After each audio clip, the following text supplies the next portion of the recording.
Korang perasan tak? Kadang kita ni punyalah sibuk kejar gol sampai kita terlupa satu kenyataan yang memang tak boleh lari punya. Kita semua ni bakal tua juga satu hari nanti. Baru-baru ni saya ada tengok satu perkongsian daripada Rafizi Ramli dan terus terang saya cakap, isi dia memang buat saya terduduk sekejap bila fikir balik. Rafizi ada cerita pasal seorang warga emas kat kawasan Pandan. Namanya Cik Minah.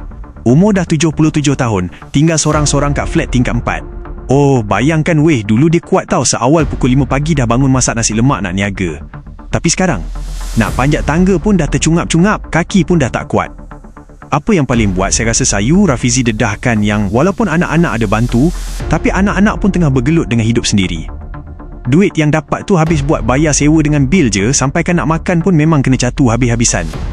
Wah, sedih kan bila fikir realiti ni. Lagi satu yang buat saya rasa wow, rupanya orang macam Cik Minah ni boleh tercicir daripada sistem bantuan kerajaan macam STR atau SARA tu.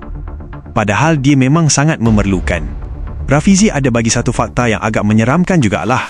Dia kata menjelang tahun 2048, iaitu lagi 22 tahun saja, Malaysia akan secara rasmi jadi negara tua.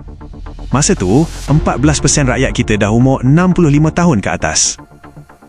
Korang cuba bayangkan kalau sistem kita sekarang pun masih banyak lubang, sampaikan orang susah macam Cik Minah pun terlepas pandang, macam mana nasib kita semua lagi 20 tahun akan datang? Secara jujurnya, ulasan saya senang je. Saya rasa apa yang Rafizi cuba sampaikan ni sangat penting, sebab ini bukan setakat isu politik, tapi ini isu masa depan kita. Kita tak naklah nanti bila dah sampai waktu kita tua, baru nak kelam kabut cari sistem sokongan.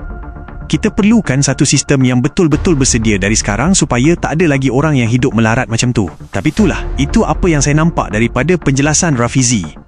Korang pula macam mana? Korang rasa sistem kebajikan kita sekarang ni dah cukup mantap ke untuk jaga mak ayah kita? Atau paling penting, untuk jaga diri kita sendiri nanti bila dah tak larat? Jomlah kita sembang-sembang kat bawah. Saya nak tahu juga apa pandangan korang pasal benda ni.